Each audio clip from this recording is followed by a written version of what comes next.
Assalamualaikum warahmatullahi wabarakatuh. Saya Kadita Syara Jahra dari kelas 12 IPA 2 SMA Negeri 1 Tempuran. Di sini saya akan mendeskripsikan peran Komisi Pemberantasan Korupsi atau dapat disingkat juga dengan KPK.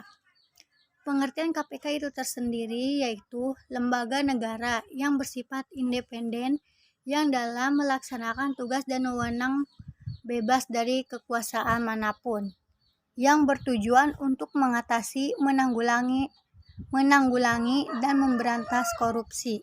Berdasarkan dasar hukum KPK Undang-Undang RI Nomor 30 Tahun 2002 tentang Komisi Pemberantasan Tindak Pidana Korupsi dan memiliki beberapa wewenang, yang salah satunya kewenangan mengordinasi penyelidikan, penyidikan, dan penuntutan tindak pidana korupsi, menetapkan sistem pelaporan dalam kegiatan pemberantasan tindak pidana korupsi, meminta informasi tentang kegiatan pemberantasan tindak pidana korupsi kepada instansi terkait, melaksanakan dengar pendapat atau pertemuan dengan instansi yang berwenang melakukan pemberantasan tindak korupsi, dan meminta laporan instansi terkait pencegahan tindak pidana korupsi.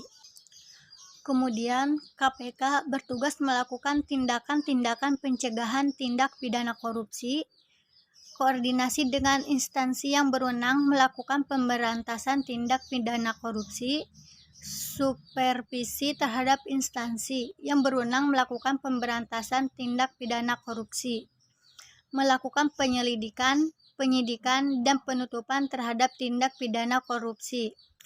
Dalam menjalankan tugas dan wewenangnya, KPK berpedoman pada asas kepastian hukum, keterbukaan, akuntabilitas, kepentingan umum, dan proporsionalitas.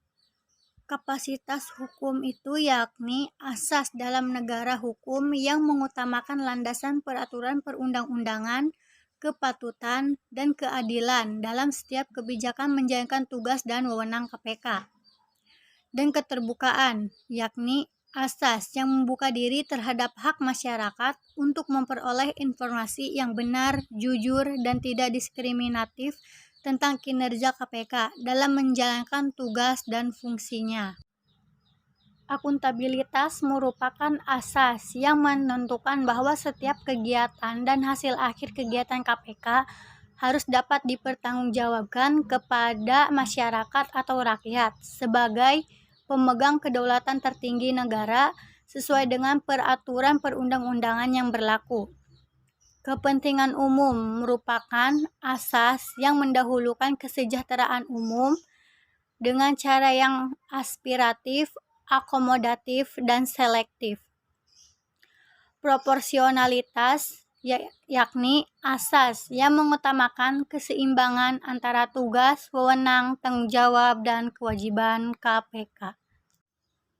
Sekian penjelasan dari saya. Terima kasih. Wassalamualaikum warahmatullahi wabarakatuh.